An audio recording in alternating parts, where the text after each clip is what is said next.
Bon, alors maintenant qu'on a vu un petit peu les bases du trait avec le principe de vue en plan, d'élévation, on va pouvoir parler un petit peu structurel avec ce que c'est une charpente, la base de la charpente, et comment ça s'est développé au fil des temps, en prenant comme principe de base des principes très empiriques. On va prendre par exemple l'exemple d'un tipi, qui est une charpente très légère. Du coup, on a notre sol ici, donc on pourrait nommer notre sol ligne de trave, si on le veut. Et on aurait nos perches ici, qui sont posées les unes aux autres, et nouées ici avec un breulage, et ici ancrées dans le sol. Donc ça, c'est une forme très simple, d'une structure légère qui va porter une couverture plutôt légère également.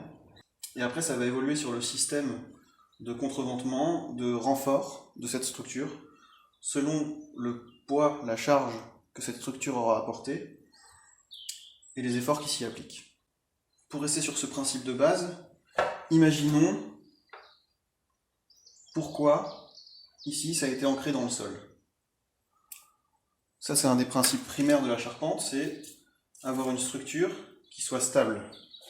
Donc imaginons que ici je prenne deux pièces de bois, qui sont juste reliées, qui pourraient représenter mon tipi par exemple, mais ce tipi, je ne l'ai pas planté dans le sol. Donc qu'est-ce qui se passe si jamais j'applique une force dessus? Hop, il se passe que les pieds s'écartent, et on imagine très bien que le tipi s'écroule facilement. Donc l'idée a été faite de planter légèrement dans le sol ici au niveau des pieds de perche, ce qui fait que on n'a plus cet effet d'écartement. Ici il y a deux trous dans la table, j'exerce une force dessus, les pieds ne s'écartent plus, et il n'y a pas de problème. Imaginons que cette structure ne soit plus directement au sol. Imaginons que cette structure soit sur des murs par exemple.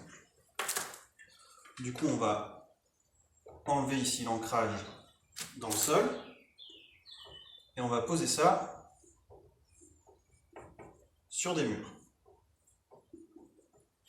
Et qu'est-ce qui va se passer dès qu'on va appliquer du poids à notre structure?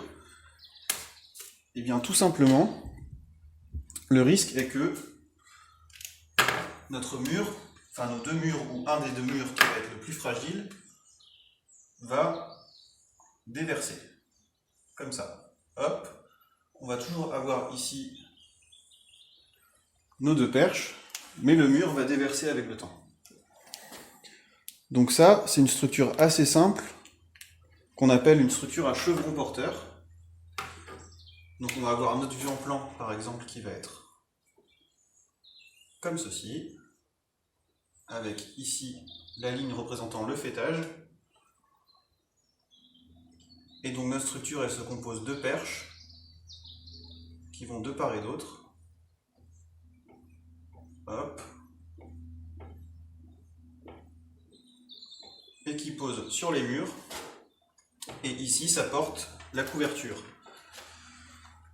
Donc c'est des chevrons qui sont posés avec un écartement réduit. Et sur la simple base, ici, d'être posés sur des murs. Et avec ce problème d'écartement en tête de mur, puisqu'il n'y a rien qui empêche les deux murs de s'écarter.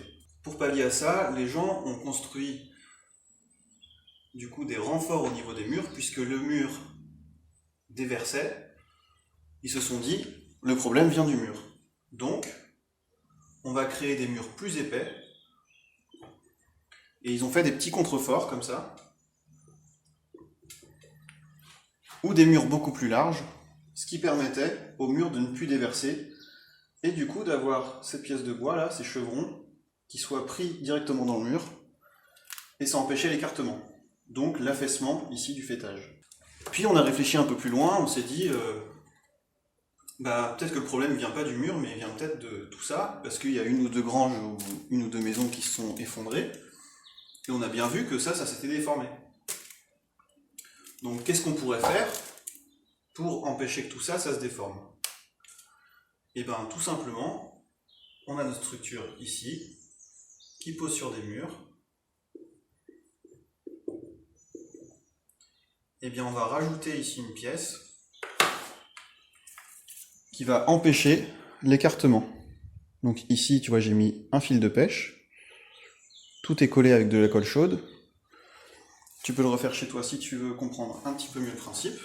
Et donc ici, on va poser sur nos deux murs. Et quand on va exercer une force ici en tête, on voit bien que les deux pieds de la pièce de bois ne s'écartent plus. Donc, on a trouvé le système de triangulation qui consiste à avoir une pièce ici qui maintient l'écartement des deux pièces de bois et qui nous permet d'avoir une structure qui soit stable. On n'est donc plus obligé ici d'ancrer notre pièce de bois au niveau des murs. On peut faire cet assemblage-là, la poser sur les murs. Ça tient parfaitement dans le cadre d'une structure à petite portée, c'est-à-dire avec des pièces de bois pas trop longues, sur lesquelles on ne met pas trop de poids.